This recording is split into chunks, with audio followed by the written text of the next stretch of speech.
box. Hello and welcome to Con Air, the podcast. I am one of your hosts, Jay Cluett, and on this show, my co-host Mark and I go through all of Con Air, scene by scene. Normally, we're currently doing an alternating weeks between a Con Air scene and a re-release of a Con Air adjacent show we've done in the past, whilst we catch up with our schedules. And today is one of those alternate weeks where we're re-releasing the show we did just last year, 2022, just before we started doing Con Air over on Deep Blue Sea, the podcast, where we talked about the Deep Blue Sea trilogy scene by scene. We did an episode on Primal. It was kind of our bridge episode between Deep Blue Sea and Con Air, as being adjacent to both, because this is a Nick Cage film. It's a Nick Cage aboard a vehicle in which there is an escaped convict, but also it's at sea and there are animals involved. So it's like Deep Blue Sea meets Con Air. It's Primal. A guest on the show, our friend Nick Rehack, for the first guest we had from Con Air. It's a fun show, so check it out. I hope you enjoy it.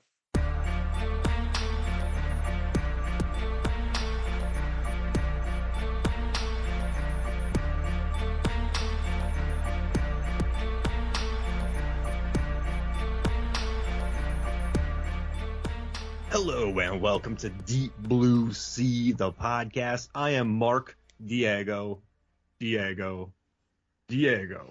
Hoffmeyer. And I am Jay Goddamn Cluett. So many. This is Deep Blue Sea, the Goddamn podcast. He's like that guy he's that guy from Not Another Teen Movie that just swears an insane amount as a joke. Like, hey, like we're just making a character who does nothing but swear as a joke, but this is one in a real movie. Yep.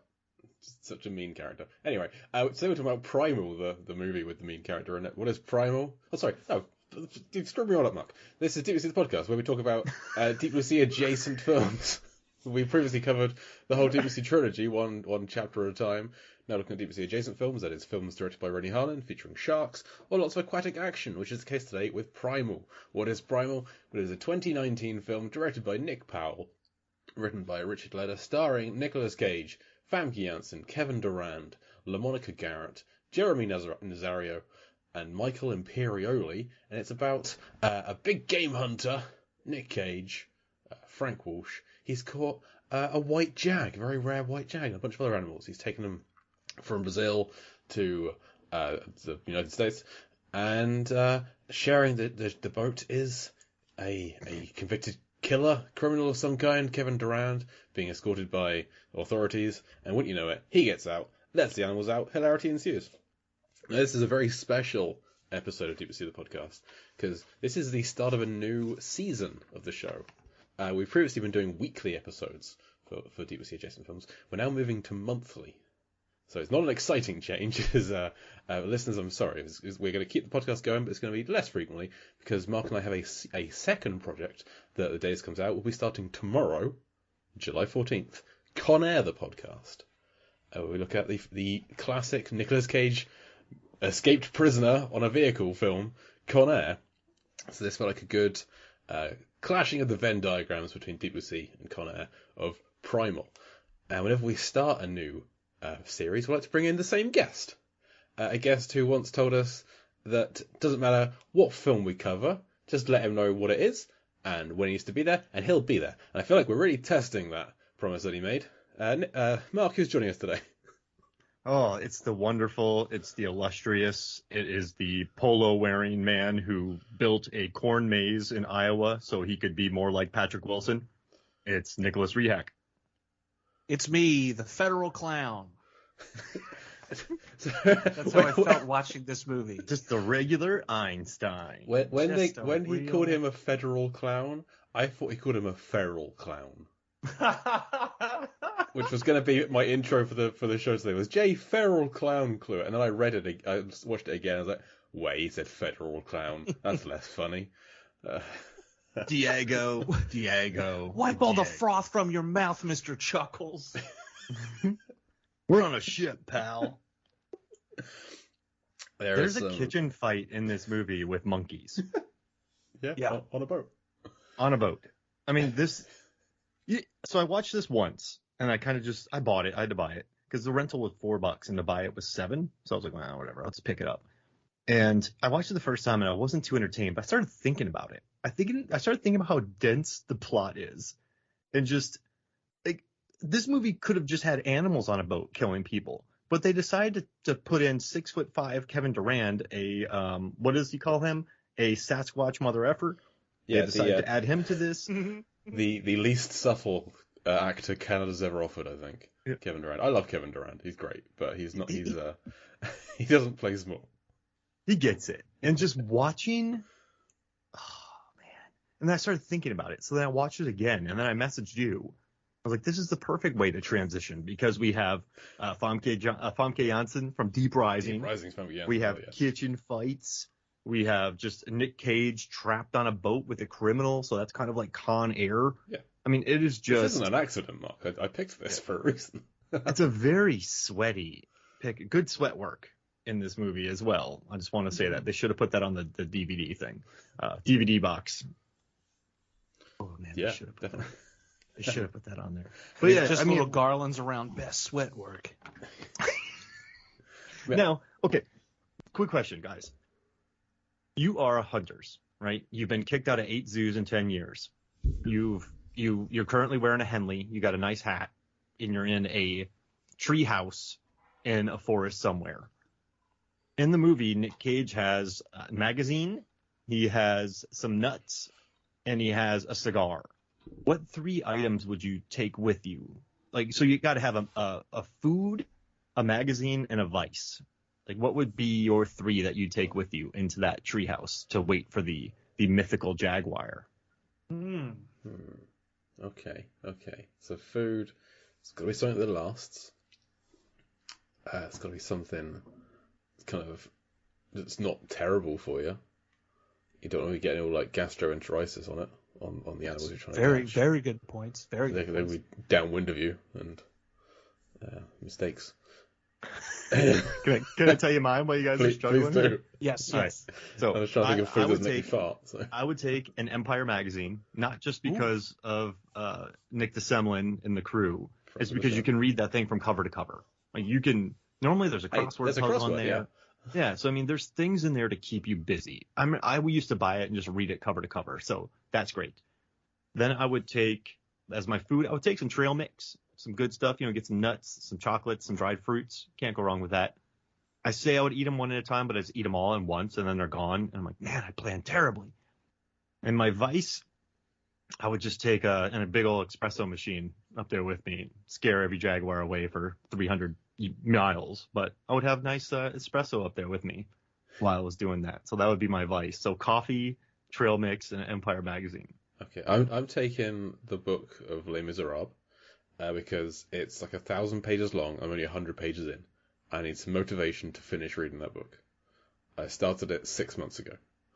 It's and I need to keep like my wife got it to me for our anniversary last year, and tickets to go and see Les Mis. And I thought, I'll try and read this whole book before we go and see it. And we saw it 3 months ago. So I failed at that challenge. So that would make me watch it. Make me read it even. I want a Les Mis audiobook where Russell Crowe reads it. I mean, I didn't hate Russell Crowe in the film version until I saw the stage version and listened to somebody so much better do it. So I can now appreciate all of the criticism that he received for his performance as Javert. What would I eat? I was just gonna I eat terribly, so it's just gonna be like a big bag of chocolate. Which is terrible. Like chocolate gives me mouth ulcers if I eat too much of it, so it's just bad all round. But I mean, actually, I have some like chocolate coated like protein bars. They're not like protein. That's not what they're called, but like for running, they're good running snacks. So I'd have some of those. Sure. Not with peanut. There's some that most of them have peanuts in them. None of those. No, thank you. They're horrible. So peanut free. I don't have an allergy. I just hate peanuts. And my vice. Jeez. I don't have many vices. It's just drinking, and I don't want to. All right, so he'd have a pint. I will not have. I mean, I'm currently drinking a pint of Amaretto and Pepsi Max. So yeah, I just have a mini fridge full of Amaretto and Pepsi Max. You sure it's not a mega pint? Current events. So I love it, Nick. So my food would be I've been really big on whatchamacallits, the candy bar. So I'd have a whatchamacallit as my food. I. I would have Wait, Rolling Stone. What? Isn't that the song? Whatchamacallit? Did I just make that up? You might have. The commercial. They're like, whatchamacallit? As far as I'm concerned, Nick's made up the chocolate bar. No, I whatchamacallit? have not. Yeah, it's a real deal. Yeah. Yeah. I've only ever seen them in the store. I've never really seen a commercial for it. I think I dug deep for that. I pulled it from the recesses of my brain. Wow, There's somebody yelling at the podcast right now. How do you guys not know what he's talking about? I've never heard of these things before. So, whatchamacallit? We've divided audiences with the whatchamacallits. Oh, there's peanut butter in them. Hard pass. Oh, you need peanut butter. Yeah, dude, it's protein. Hard pass. If there's no protein, it's a whatchama. That's what you call it. It's the whoosy what's it. Why am I eating this? Just my whoosy what's it. Too much of it. See, on the Wikipedia page, there is a link to related brand Who's You What's It, and I've clicked it, and I do not have permission to be on that page, apparently. Yeah. So I was just making up. So whatchamacallit? Like if there was no peanut butter, I'd be like, whatchamacallit? No, that was a bad joke. Forget about that. It's how they name kangaroos. Wait, what? The legend goes that when settlers arrived in Australia, they pointed to an animal and were like, "What is that thing?" And they said kangaroo, which meant I don't know. And it just got named kangaroo. But it's like an old folk tale, I think. There are no kangaroos are not amongst the animals on the boat in Primal. As much fun as that might have been. That we know of. Yes, we didn't. Oh, there is there is. Whatchamacallit? Yeah, I did it. Okay, Nick, what's your vice and what's your The magazine is Rolling Stone issue 1141. It's a big article on Dark Side of the Moon, how Pink Floyd came about it, they wrote it, and then how it started kind of the cracks in the band and how they eventually tore themselves apart, mostly between Roger Waters and David Gilmour. But I have it actually. It's in my bathroom underneath of the sink, at least in the basement bathroom, underneath of the sink, I have a little stack of magazines, and mostly it's old Rolling Stones about like Pink Floyd or Jimi Hendrix or Bob Dylan, just like fun articles to read. And it's always an article I really, really enjoy. My vice, I'm a bit of a goof at work. I have a magic 8-ball, and sometimes when people ask me a question, I'll just shake the magic 8-ball and give them that answer. I have Pez dispensers, and during a serious conversation, I'll just break it out, eat 2 of the Pez, like right from the little opening, and just keep going, like not breaking eye contact. I also have a very big bucket of double bubble gum, and I've been chewing a lot of that lately, and not good. The flavor lasts maybe 5 seconds. So I think my take vice it out of the wrapper. yeah, basically.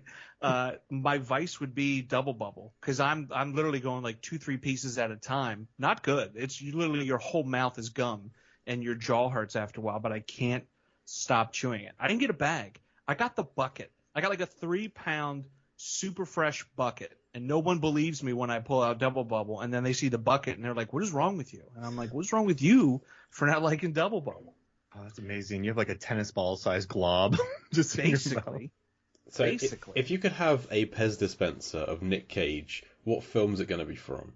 Ooh, easy. Sailor Ripley from Wild at Heart. Okay. Yeah, asked and answered. Moving on. Wait, I want to do this.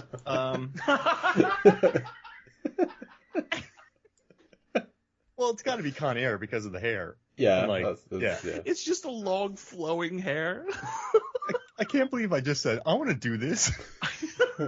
Hey, hold on a play. second. Turn the train around. Don't leave me out of a Pez discussion about Nick Cage.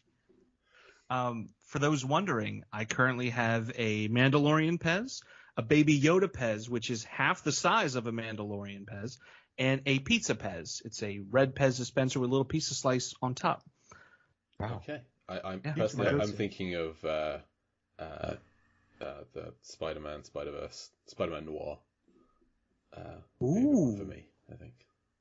So you want to cover up Cage?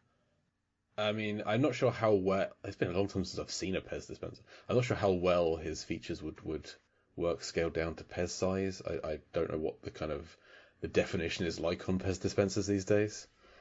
Nick is showing me if that's supposed to be Nicolas Cage, then that is a terrible definition. No, it's a gingerbread man. My Fozzie Bear one at work broke, and I was very heartbroken about it. Fair enough. It's the only one I have near. I used to collect them. I have like loads. Do you have a Rolf one? I have a Kermit. I have a Piggy. I have a Gonzo. I technically have another Fozzie. I got a backup. Man, the framing of your camera on Skype is beautiful, Nick. Thanks, man. Thank you. I know it's not good for podcasting, but the way you're framed right, mind if I take a picture of this? Go for it. I'm a big knick-knack guy. And you got to compare it to mine, which has just got a giant light on the top of my screen. Huh? Like that one right there? This took me years to find at a thrift store. You're a knick-knack guy? Very much so. Look, I got a Hulk. Look, I got a Rolf right there, huh? Oh, that's beautiful. My camera's set up poorly to show you all of my knickknacks. So that's a very classy. That's a very classy collection, my friend. Huh? Got Rolf on the shelf looking at me. I got this guy set up here. Hey, look at that. A little moose. Yeah, it got to you. Mark, I've sent that. Oh. Anyway. Podcast. So you look, okay. It's even got my. All right, now look at that, Jay. Just happy to be here. I did find something really cool though. You know what? I'll save it. The one thing I liked about this, like the research of this movie, is I learned a lot about the director, who Nick Powell has done some insane projects. I mean, this guy was a stuntman who became a stunt coordinator, who then moved on to directing. But this guy did the second unit for RRR, the amazing Tollywood film that came out. Thank you. I learned about that. I got corrected on the podcast on Lamperty, so I'm very happy that I learned No, I'm happy. I needed to know that. So it's, but what's great is, I was like, man, like this looks good. And then I got corrected and I was like, you're right. I look bad. And I use it as a learning experience. But he did the second unit of it. And I believe that RRR is one of the, I'm going to sum up, my wife Megan said it after watching RRR. She goes, Mark, that's like one of my favorite movies ever made. She just absolutely loved it. But this guy who directed Primal did the second unit directing on it. I mean, this movie made $100 million. It is going to be a insane cult classic for years to come. And he was brought in to do the action in it. So, I mean, this is a dude who, he also, he was a second unit director and fight choreographer on Bourne Identity. He was on Hot Rod, second unit director, which makes me really happy. And he also worked, he was a second unit director on Hot Rod. And he also, he did a lot of the stuff in the Resident Evil movies with Paul W.S. Anderson. He was a second unit director for him.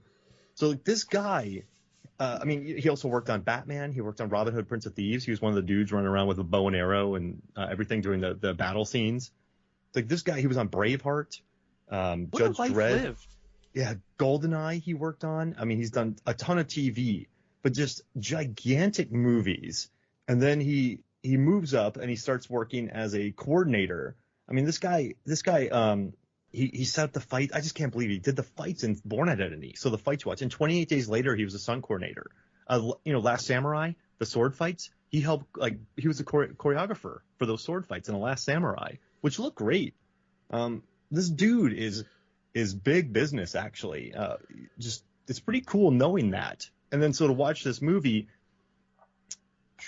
There are some pretty cool fights in it. Yeah. There's a couple of close quarters fights between Cage and Durand. Yeah, there's a great filing, like a shelving unit fight, and then there's a good open container fight. And then when Durand fights with Jerome, the guy dressed as a minion, they have a cool fight. Yeah, they have a good fight. I mean, I think what people got to realize is these movies have no budget whatsoever, and so they don't have the time of any other film. They don't have the equipment of all the films. They don't have, like this. Yeah, and I guess it's not Scott Adkins, so you can't even have his kind of fight scenes. But yeah, they look good. I mean, there's a certain fun element to it. So I mean, I think this guy did the best he could for Primal. It's just such a fast-moving film with a kind of a stock script, but it was fun looking him up, and also the cinematographer too. I don't know if you check that out as well, but the cinematographer has been working on pretty much Vern Noble's Jr. He's just been working on. He was on Speed. He was on Species. He's another Paul W.S. Anderson guy. Like he was a camera operator on Nightcrawler, all like the Rambo movies, the Resident Evil movies. I mean, this guy has just worked on. Geez Louise, he's been the second unit DP on just a ton of movies. Dante's Peak, that would make you happy. But it's pretty cool just watching what this guy has done and like the way he's worked up in the industry. So I don't know. I just thought that was pretty cool. This guy worked on The Hunt for Red October and Cujo. What? Yeah. Which you mix those two films together, you get Primal. Like the talent behind and in front of the screen for this movie. There's a lot of talent there. Yeah. But then it's Primal. It's just kind of a shame that I don't know what the budget for this film was, but as you said, it can't have been much because it didn't get much for release. The CGI isn't great, but factor in the budget, I guess. Like given that there's like animals featured prominently, they don't often look very good. So IMDb is saying the budget was $9 million estimated, which I think makes sense. I don't know how much of that went to Cage to buy another T-Rex skull or whatever. But no, to pay off his T-Rex yes, skulls. Of course. You can't buy more. You have to pay off that first one first. Yeah. But it feels very much like a 90s film. I feel like if this had come out during that, like The Rock face-off, Con Air kind of peak Cage, this would be another cult action classic. Like pretty much the same cast, because Famke Janssen and Michael Imperioli were working back then. I'm not sure when Kevin Durant got started, but sub him out for Malkovich. I think have a fun film, or Giamatti, of course. And you make a great point because, like, remember Turbulence with Ray Liotta, Nick? No, like, I don't. Remember, like, the 90s had those serial killers. Hey, I asked Nick. The 90s had those crazy serial killers that were so over the top. And I think Kevin Durant is channeling that with Richard Loeffler. And so you can tell he's loving it. He's having fun with it. He's having some fun with his teeth. So, he's a 90s villain for sure. Like him and Gary Oldman from The Professional would go have a pint together. Yes. I like Kevin Durant. I really do. I ever since Smoking Aces, I see his face and I'm a fan and I want to see whatever he's in. But I feel like he just kind of just comes up short with his performance and his portrayal. I'm watching this. I'm like, man, we should really swap roles, him and Nick Cage. Like Durant should be kind of like come in like the hero and this guy, and Nick Cage should be the one, I mean, for lack of a better term, like chewing the scenery and being like, more of a Nick Cage that we're used to. But then again, it's like a typecasting thing. So would it be, I think it'd be fun, but it just misses it for me. I think that in terms of switching roles, I feel like the criminal, or the guy locked up, Kevin Durant, needs to end up being the hero. Like, it's got to be like wrongfully convicted in some way, breaks out, animals get loose some other way, perhaps. Because I think the fundamental problem you have with this film is our lead character, Nicolas Cage. He's a bad guy. He's like a big game hunter, who is like a belligerent asshole from second one to every single person he makes. Famke Janssen is just trying to make like nice, pleasant small talk with him over dinner.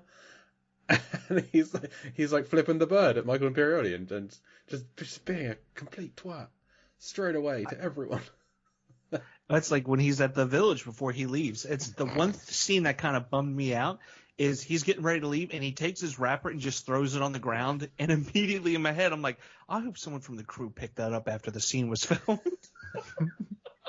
I'm so worried about him littering and not treating humans like not humans. Like, Hey, get your kid some shoes. Because that's the scene where he's like a good guy because he gives his driver turns him down, but he still gives him some money to buy his kid some shoes. Like that's like we see this flash of niceness to him. Otherwise, we just hate him.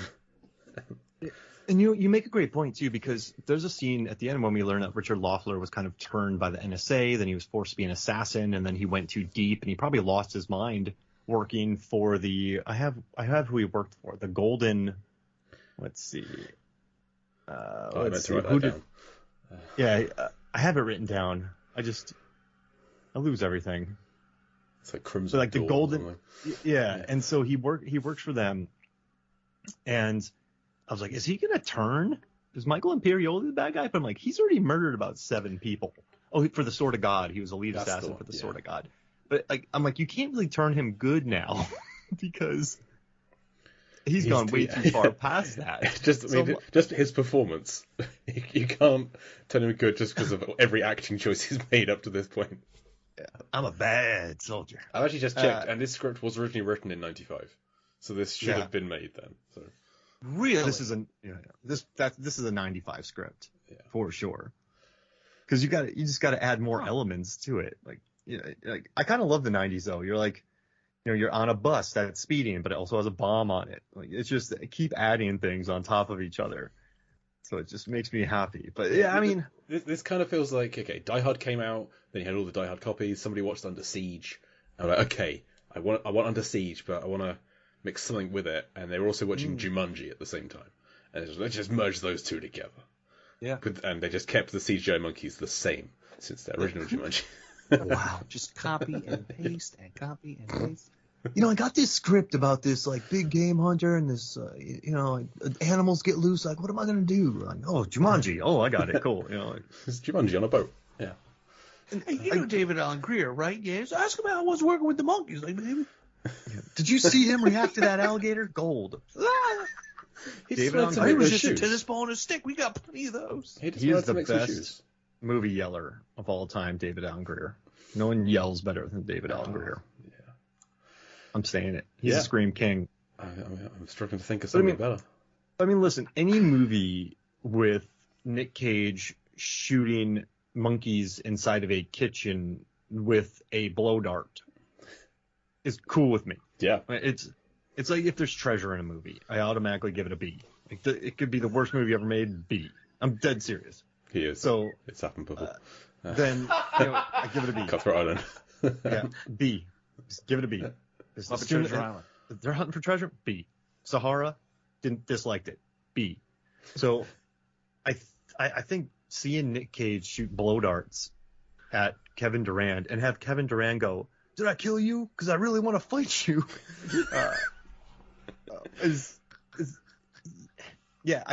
You just gotta enjoy it. Like, you just gotta kind of let loose and let it wash over you. But it's not like a Moonfall-esque experience that's just totally insane. So it's never gonna reach like cult status or so bad it's good status. It's just gonna be Primal, 4.1 on IMDb.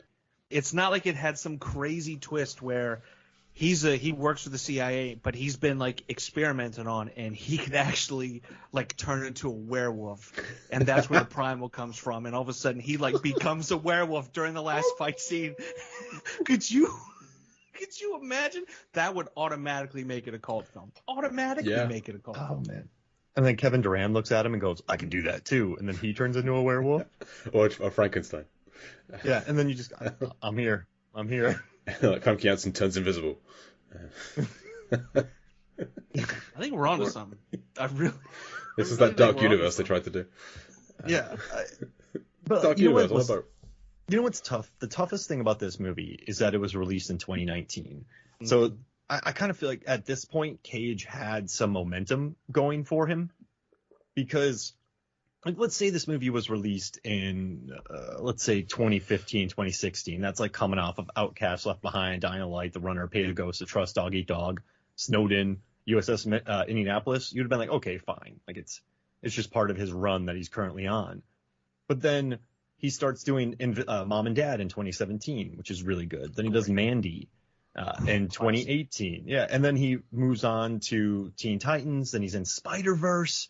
Then he drops Color Out of Space in the beginning of the year, which is a wonderful film. And then he goes to Primal. Yeah. So you're just sort of, you're like, man, Cage is back. Like, Cage is turning the corner. And then I saw the trailer. I was so excited when I heard about this film. Right, exactly. Run. And then when you felt the trailer, Jay, when you saw the trailer, Jay, how did you feel? Did you just feel deflated? A little bit. I was still thought like, I'm still looking forward to this, but a little less so. And then I had seen this before, so I picked this for the podcast having seen it before, and I hated it that first time around. I thought it was terrible, but it seemed like just the most Deep Blue Sea and Con Air adjacent film I could think of. It was this or USS Indianapolis, and I didn't want to watch that. I haven't seen it before. I've heard it's terrible. I didn't want to watch it. So I thought, hey, we'll find things to talk about. Primal could be fun. And I watched it again, and I liked it more. And then I watched it again, speed run through, and I liked it even more. It's a film to watch in double speed. But yeah, I had fun with it. But then going from Primal to like Willy's Wonderland, incredible film. Yeah. And then Pig and The Unbearable Weight of Massive Talent. Those three come in a row. That's just a phenomenal run. Yeah. It just comes at such a bad. I felt like it came at a bad time for Cage. And maybe if it went, I mean, you know what's interesting? Do you think if this came out during his run from like 2014 to 2016, people would have been more kind to it because it wasn't Left Behind, it wasn't Outcast, it wasn't Rage, it wasn't Pay the Ghost. Yeah, exactly. All these films that do not exist. I mean, The Trust is good. The Trust is pretty good. Him and Elijah Wood. But I think if it would have come out in that time, maybe it'd be like, well, it's not as bad as the other one, so. I guess that's good. I mean, I haven't seen any film in that lull. But like Joe, I heard good things about Joe. Oh, Joe's wonderful. But I haven't seen David Gordon it. Green. So I heard people say that it's really good, but then I don't know many people that have actually seen it. So I love it. Got me beat. So I feel like Primal might have had good reviews, but no one would have seen it, or fewer people would have seen it anyway. Yeah, that makes sense. He commits though in this. Like, does he commit in this? I think he does. He always at least tries. But it's just unfortunate the character he tries with here is just so unlikable. But just looking at the DVD cover, I don't think he's looked worse. Just in terms of overall body shape and clothing combination, he just kind of looks terrible. Yeah. Through Cage? Yeah. Yeah, that Henley. They wanted him to look bad, right? Oh gosh. Yeah, just I'm showing the DVD image. What's on the front of it, Jay? Is that the one between the eyes? Oh, see, I'm looking at the poster where he's in between the eyes of the Jaguar. Did they say Die Hard meets snakes on a plane? Yeah, Die Hard meets snakes on a plane is the quote from Starburst. And I can see how you could get to that conclusion. Yeah, because of the snakes, but. No, there's two of them. What? There's you know three. What's funny? One stays in a cage, but yeah, there's three. One of the funniest lines. He's like, he says, yeah, there's two snakes. He's like, how many? He's like, I just told you it was two. Like, I don't know why, but I burst out laughing at that line. I'm like, what? It had to have been improvised or something. Like, there's no way that was written into the script. Oh, there's so many just kind of snarky comebacks, like when someone says, like, "Oh, you're sure that the water's out?" I was like, "I know how an effing faucet works, you federal clown." That's where that line comes from. Well, Nick Cage did say that a lot of the lines were improvised, and that's one of the great pleasures of working with the director. We stick to the blueprint, which is a script, but go off page when it's right. You know the line, "You kill my cat, I'll blow your head off." That was fun to say.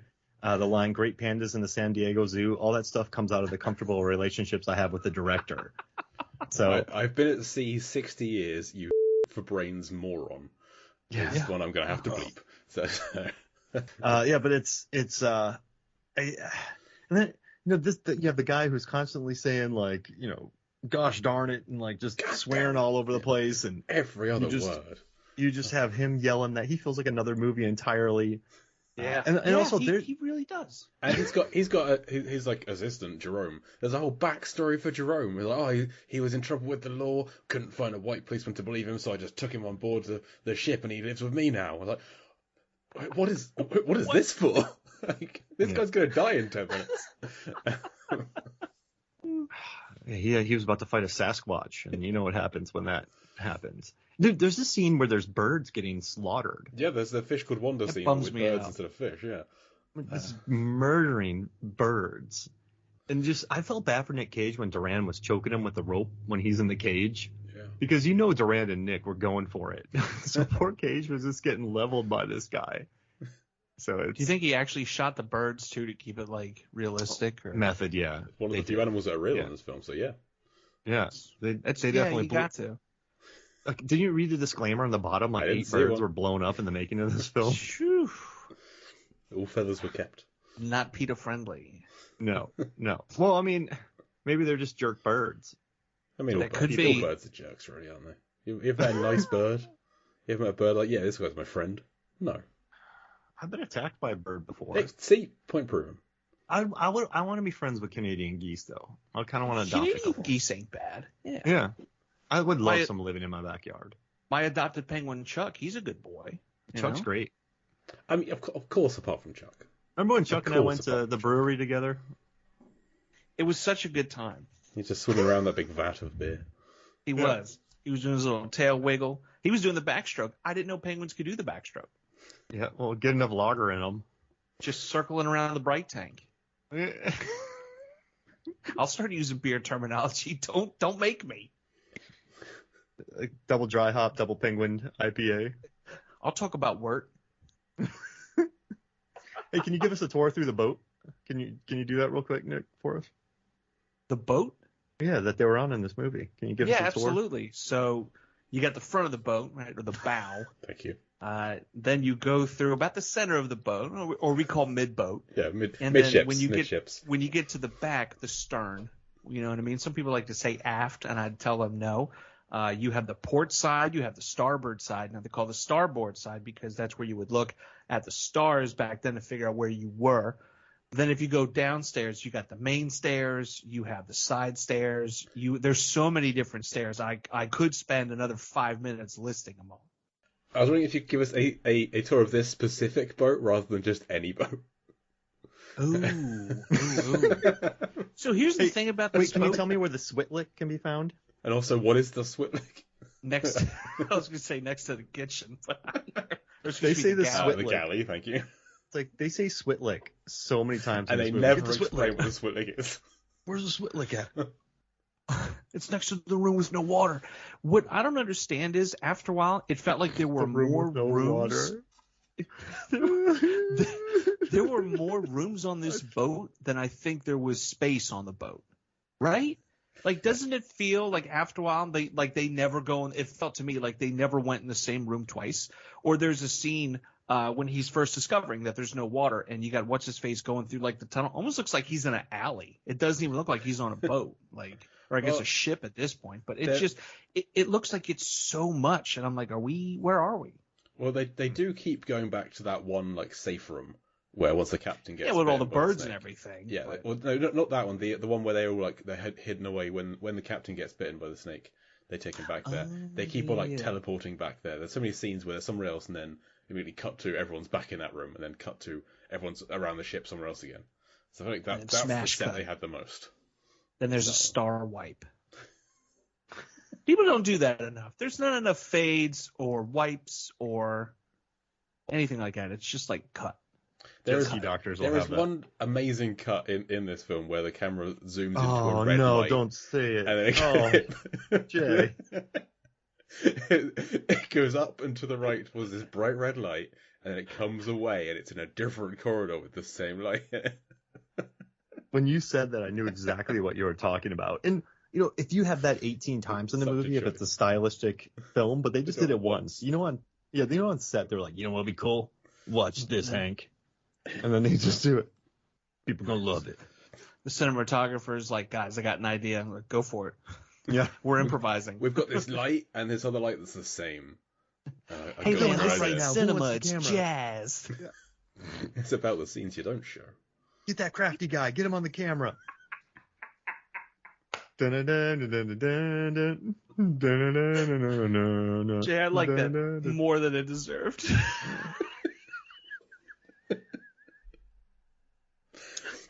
It's just a feeling, man. We're like the Beats in the 60s with this thing. Oh, dear. You know what I love about Kevin Durant though? This guy works. I don't know how he has any free time.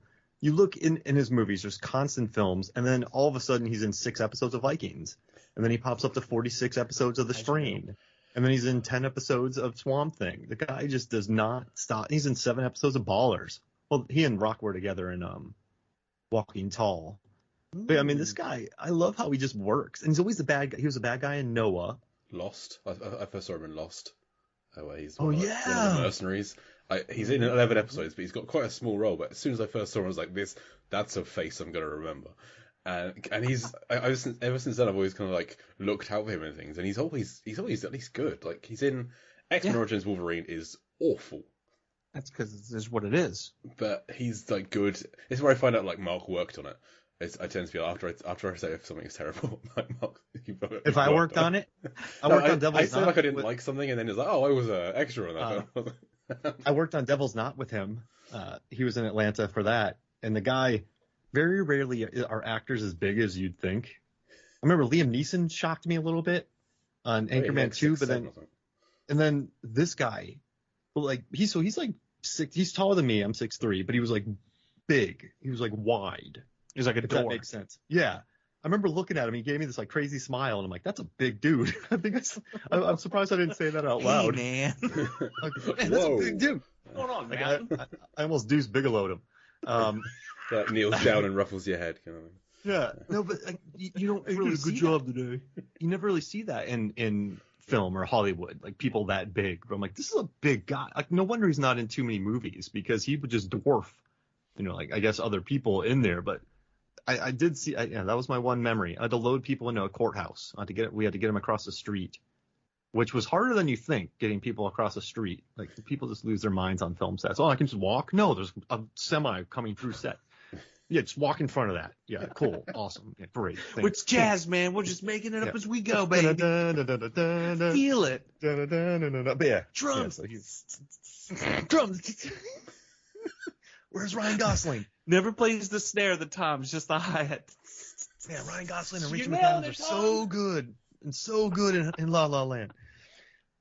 I wish we. But yeah, I don't know. I like Durant. You're right, Jay. He's got that interesting face. He's got a good presence. But he pops up in big movies. He was in that Robin Hood film. He had a big role in that. I love him in Legion. Have you guys seen Legion? I've not seen Legion. Is that the one where they're in a diner and like devils and demons and stuff? That was Paul Bettany's action star run. Ooh, yeah, oh yeah. Oh yeah, he's Gabriel. I saw him in the trailer for that. Yeah. Yeah, and like, listen, I don't know if it's a good movie, but it features a guy from Tokyo Drift. It features Tyrese from Too Fast, Too Furious. It has Adrian Palicki, who's awesome in Friday Night Lights. I mean, you have a stack. Charles S. Dutton sacrifices himself again. If you see him in a movie, you know he sacrifices himself. Yeah. And then it was features a weird ice cream person. I don't know, but it's interesting. It's a movie that I really didn't enjoy, but for some reason I think about it and I like it. Does that make sense? Yeah, and I've worked out why I haven't seen it because it stars Dennis Quaid, who I just have issues with. I don't know, but I need to get. You're not a Quader? That's on me. I'm not a Quader. Okay. So Ad Astra Astra is like that for me. Ed Asner? No, Ad Astra, the Brad Pitt movie. Oh, That's yeah. one where I don't, but I think about it, and like I'm like maybe I did like it, and then I watch it and I'm like, no. I think about one scene where they get attacked by monkeys in space. There we go. It's And another that's the only scene I can remember from that very boring film. And consumerism in space and space pirates. Just the monkeys. That's all I can remember. Silence on the Moon. I have another question for y'all. So you're remaking this movie. It's 2022, and you're a producer, and you're like, I like Primal. I'm gonna remake it. I don't know why. I'm just gonna do it. And you can pick any serial killer from any movie ever made to put him in it. And you can pick one movie monster and put it on the boat. So you can pick a serial killer to take over for Durand. You can still keep him in the movie. And instead of the white jaguar, you can add any movie monster ever into this.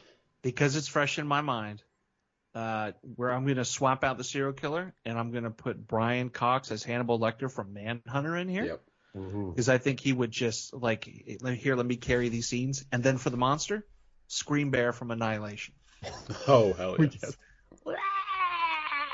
Imagine they're like, someone over there, and then they get in there, and it's, oh my god, it's so fucking gone, dead. The screaming bear. Oh man, I want this movie. That's terrifying. So, I kind of went dark, and I want to do Jack from the House that Jack built because Matt Dillon in that film is just hilarious and brutal. Yeah. He's hilarious and brutal. And so adding him on this boat, that character with Nick Cage would be amazing. And then I guess I will add.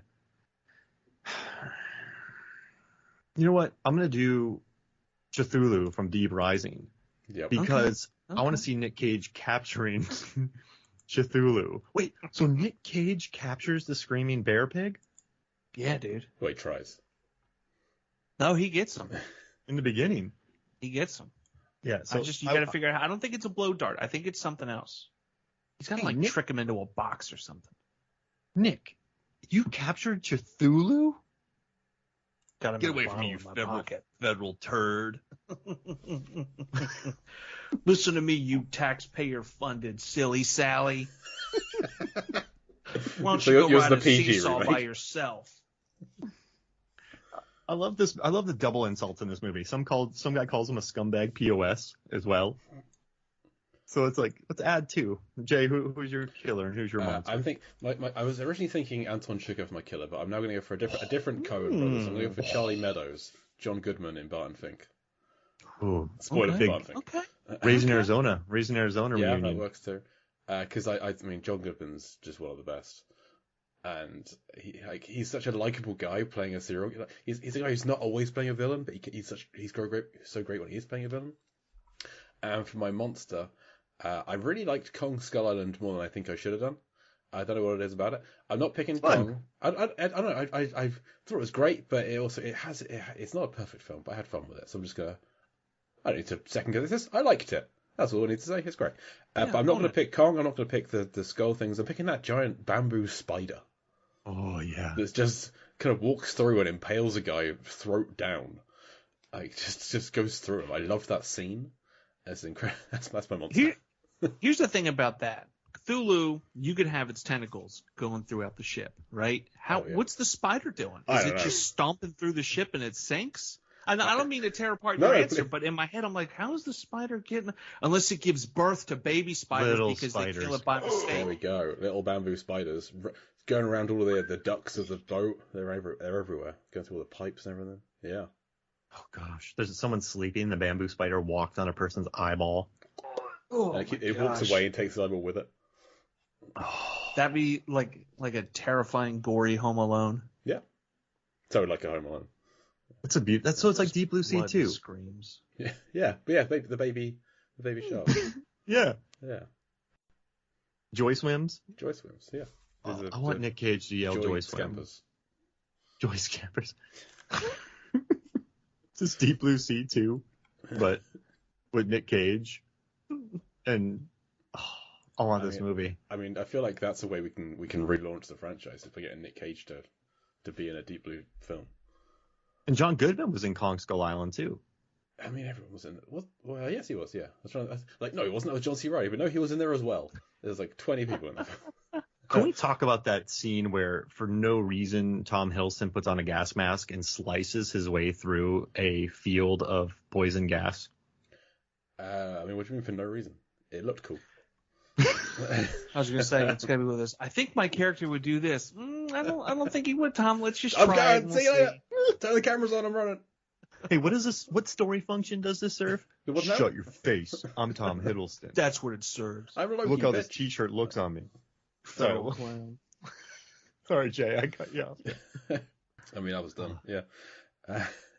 So and also Russell Crowe kills our Kevin Durant in 3:10 to Yuma easily. I don't buy it. Oh yeah, he is in that, isn't he? But that's Pete Crow. So I guess Pete Crow could take out Pete Durant. Yeah, it's not like.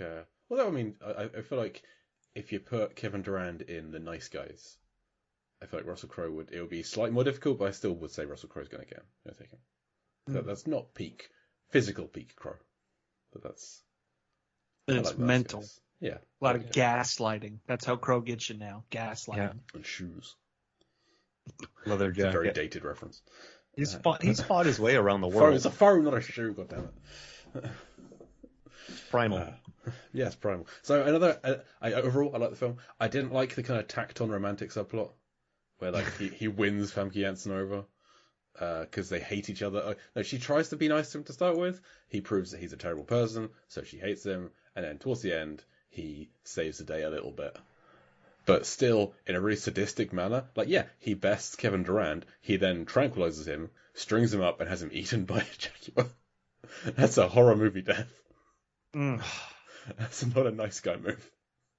At least he's not feeling anything, but he's got to look at it. No, he is feeling it. Right? That's what he says. He says he can still feel, he just can't move. So he feels that he's being eaten alive. But he can't do anything about it. That's like, Elijah Wood's death in Sin City, where he's just like chained to a tree, eaten by dogs. Oh yeah. Smiling the whole time. Yeah. And also, I love when the guy gets bit by a snake and Nick Cage is like, "Yeah, we got to go get morphine." He's like, "He's dead." Didn't he look kind of weird when he asks about it too? Yeah. He's like, we need to. He's like shifty when he asks about the morphine. Almost like he's like, yeah, let's get the morphine for the guy. Meanwhile, he's like, I got morphine. But he says he has a 20% chance of survival even with the antidote. They do not have the antidote. He survives. 2% chance then. Some guys have all the luck. Isn't that what Phil Collins said? No, Rod Stewart said that. Ooh, Rod or Phil? Or was it Alanis Morissette? It's one of the two. It's ironic. Don't you think? I love in the trip to Italy or Spain how they just drive around listening to Alanis Morissette the whole time. Jagged Little Pill. Good. Not Jagged Edge. Not Jagged Edge. Not that band. But yeah. So last question from me. Jay, Nick, who would you rather battle on this boat? Ooh. The White Jaguar and Kevin Durant, or evil Patrick Wilson from Insidious 2 and evil Patrick Wilson from In the Tall Grass. In the Tall Grass. So evil cardigan wearing Patrick Wilson, evil polo shirt wearing Patrick Wilson, or a White Jaguar and Kevin Durant. Which two? So it's the Wilson twins. Ooh. I think I'm going to go for the Wilsons. Oh. Because once you figure out one Wilson and their patterns and their behaviors, I feel like you could figure out the other, and you might have a better chance at besting them. Whereas a Jaguar, you don't know what's going to happen. And then Kevin Durant, you really don't know how big he is until you see him and get close to him. And that smile is so disarming and charming, but terrifying. I'm going to go the other way. I'm not going to go for the Wilsons because I feel like I couldn't figure out even one, let alone two. So I have not seen either of those films. Whereas Loeffler and the Jaguar, they're not going to be working together. To start with, I just got to hide. I just got to secrete myself away somewhere until one of them sorts out the other. The survivor will be injured in some way, and Nick Cage manages to beat them both. He just traps. Let's say I feel like the Jaguar's going to win. It's going to take out Loeffler because it's a Jaguar. Mm-hmm. So it's going to kill and eat a lot of Loeffler. That's hard to say. Eat a lot of Loeffler. And then it'll be a lot of Loeffler. Yeah, eat a lot of Loeffler. And then it'll be weary. It'll be all bloated from having eaten this giant. And then in its sedentary state, I feel like I could easily catch it, or not easily, but more easily. So that's my plan. I feel like Kevin Durant would have put at least a bullet in its head, because I feel like every time Kevin Durant fires a gun in this movie, it's like put right into somebody's head. It's just bang, bang. And also, all these gunshots going off, they'd have to be deaf at some point, right? And this big metal bow. It's so loud, such in close spaces, they should immediately be falling to the ground screaming. What? I gotta say, the monkey's got it. It's gonna rip out your eyes. Don't touch the baby. Monkey bunch? What? Why did the chef lock himself in the galley? Why not? That's where all the food is. He can survive. Because that's a silly move. And also, I love all the adherence that Kevin Durant has to leg kicks in the final fight against Nick Cage. Like, he's the most he's like this incredible powerhouse guy. I know Nick Cage has a hurt leg, but it's just kind of funny watching Kevin Durant leg kick Nicolas Cage. Well, I mean, there are several times when he could easily just kill Cage's character. Like, he's dragging him by the hair at one point, just for the fun of it. So he's there just to play. Manhandling them. Yeah. He's just playing with them. So Yeah. People gotta stop doing that in movies. Yeah, it's not. Just It doesn't, kill the it doesn't guy. end up well. Yeah. Just right. You'll get blow darted. And also, you've been darted, and you're taking your time with leg kicks. Just go for the head snap. Yeah. I can't seem to feel my legs. That was actually Nick's yearbook quote. Enough with the leg kicks, just snap a neck. Mom. What's to live by? Oh gosh. Because I was homeschooled.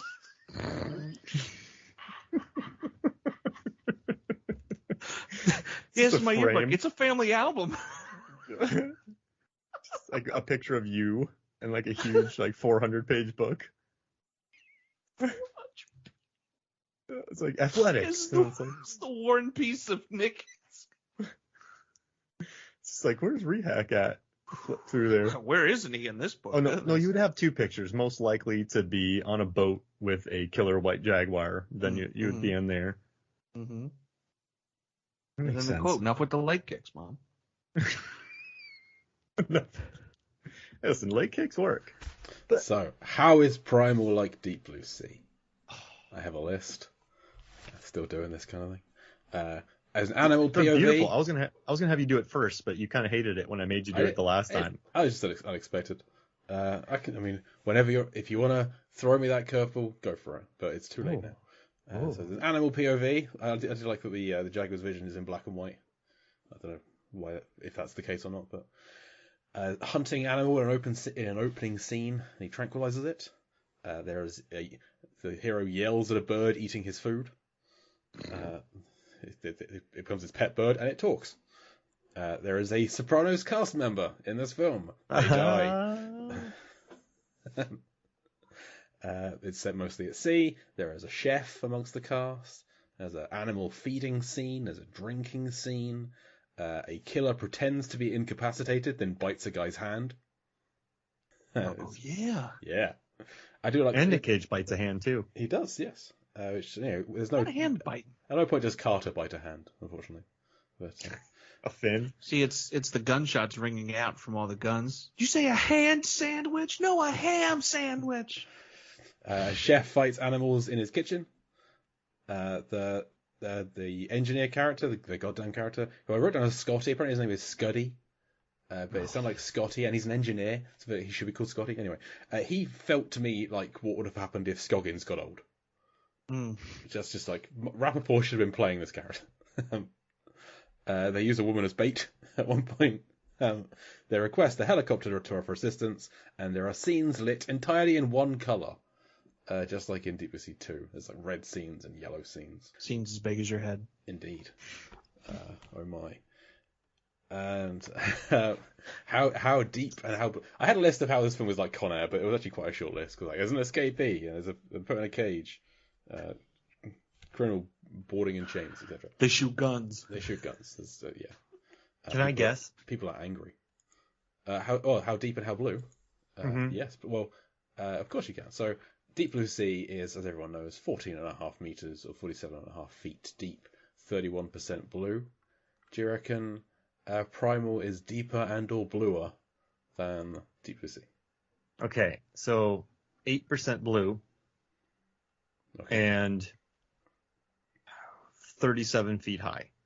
I'm gonna say 30 feet deep, and I'm gonna say 45% blue, because there's a lot of color, there's a lot of uniforms, there's a lot of barrels.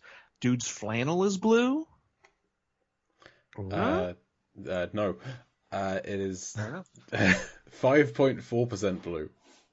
Wow. There is some blue clothing, yeah, but a lot of scenes are entirely orange or entirely red or a lot of night.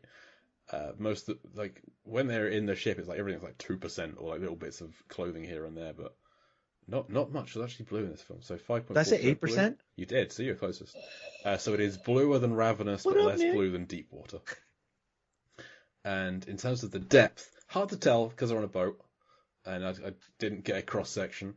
But I took it as the scenes were like down in the engine room as being like just below surface level, and everything else being like a bit above.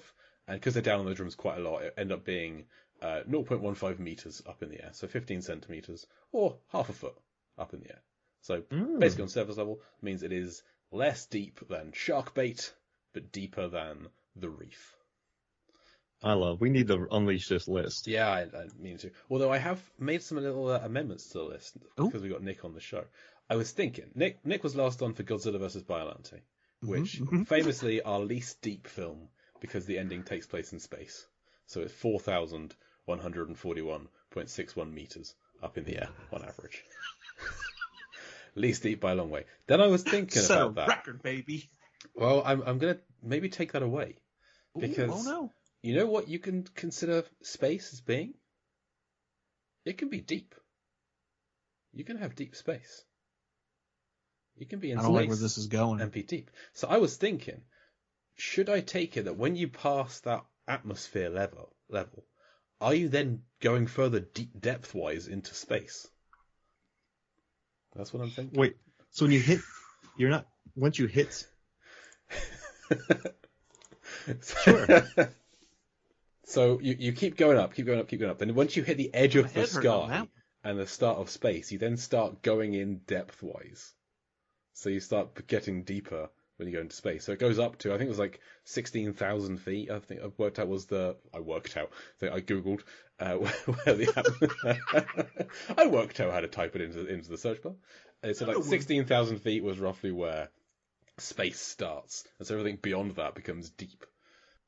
So if I were to factor that in, and also I kind of revised the satellite height that I had for this. If I factor that in, then Godzilla vs. Biollante, if I take the height of Biollante at the end of that film as being the same height as the GLONASS satellite used for GPS and stuff, then the average drops down from 4,141.61 meters to 510.71 meters, putting it between Skip Trace and The Misfits.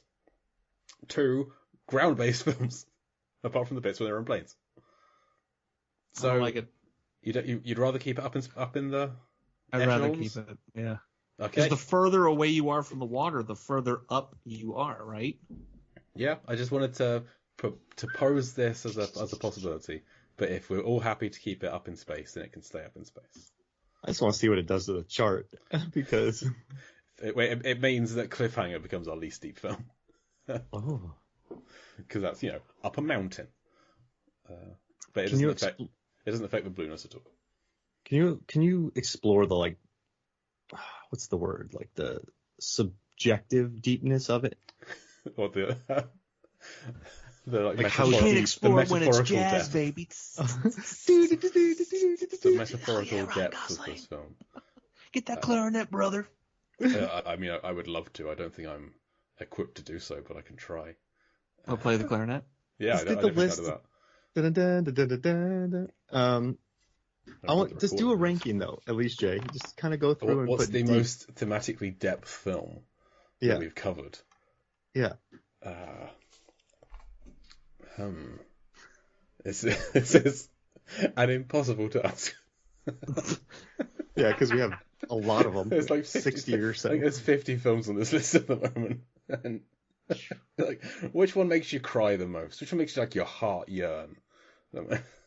Orca. Actually, I mean, Orca's got to be up there. Yeah, it does. When that pregnant whale gives birth and then dies. Yeah, and then I think Orca is there. It's opening scene. It's haunting. Orca. I think Orca's in there. Yeah, Triangle. It's got to be up Triangle. There. Yeah, that's thematic. Rich. I mean, maybe not the Misfits. The Abyss. Oh yeah. Yeah. There's some yelling in that and punching of chess. Not Ghost Ship, as much as I liked Ghost Ship. That was not deep water. Can we just do an episode about this? The subjectively deepest. You mean the jazz man? I'm reluctant to agree whilst we're being recorded, but yes, sure, fine. I don't remember some of these films. Boom snap, boom snap, boom snap. And a 1 and a 2 and a you know what to do. Oh dear. Okay, Nick, do you have anything to plug? Rehack Radio over on Mixcloud.com. You can find episodes there. It's me. It's hanging out. It's music. It's stories. Little fun facts thrown in there. Overall, it's a good time. Episodes of Exploding Helicopter Podcast. You can find me over there. And if you listen to the Lambcast and you listen to the Lamberty episodes, I have submitted a handful of questions, one of which may or may not feature Taco Bell, and it was one of my favorite things to write. It was one of the best received categories as well. And if you listen to the most recent episode of Lamberty, Mark was a contestant. Hey! I was still the host.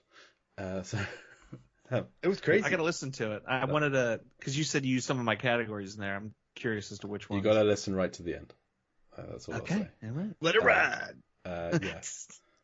So that can be found on the Lambcast monthly. I host movie trivia, Jeopardy inspired Lamberty show. It's a lot of fun. Mark, plugs. Yeah, just movies, films, and flicks. Movies, films, and FLIX. We need to get you back on there, Jay, for the Twister episode. And Nick, I was going to say good old Nick and I, we have Annihilation coming up soon. And then we're going to be doing a slow motion jumping episode. And also our Tron Legacy Purple Rain episode just keeps getting listens. I try not to look at my stats a lot, but when I do, it's always it gets addicting. You just got to stop. You just don't look at stats. It really is. But yeah, whenever I go back and look at it, I'm like, oh, hey, that episode's jumped up. So people are really enjoying that because I bet they look at it and they go, what? But yeah, that's so awesome. Yeah, do that. Go check those out. You'll love it.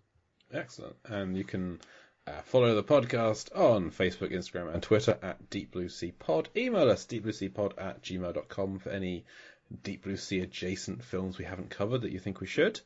And if you're listening to this the day it comes out, then head on over tomorrow to your podcasting feed and look for Con Air, the podcast, where you'll never guess who our first guest is for Chapter 1 of Con Air.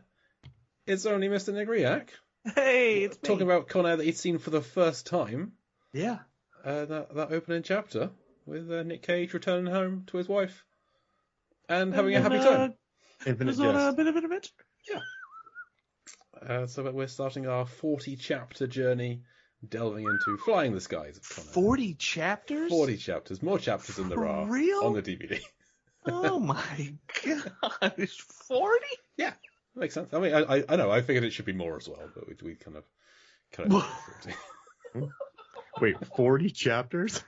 I thought it was like, for real? You're not messing? I could have swore it was like 22, something like that. Like, there's 18 on the DVD. That was not enough. So I broke it down more than that. Okay. Yep. Okay. You're on for half of them, I think. just one so far. We'll probably have you back towards the end. Yeah. Anyway, let's watch the credits. So this podcast, Deep Blue Sea, is now becoming monthly. Next month will be The Reef Stalked, sequel to The Reef, 2022 new release. So come back to hear me and Mark talk about that sometime next month. Haven't worked out the full schedule yet, but it'll come out at some point. And thank you, Nick Rehack, for joining us today. Thank you as always for having me, guys. It's always a highlight of my week. I've been Jay Cluett. Mark Diego Hoffmeyer. And we'll Deep Blue see you next month. Goddamn!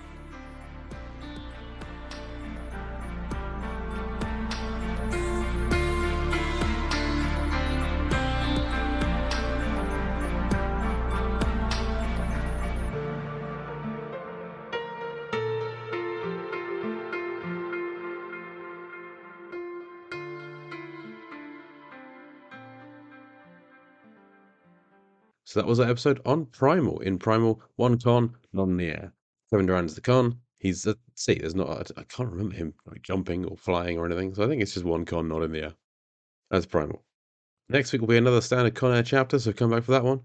But as for this episode on Primal, I've been Jake Cluett, Mark Hoffmeyer's normally here, Nick Riak was there. Come back next week or the bunny gets it. Sigh. Anara.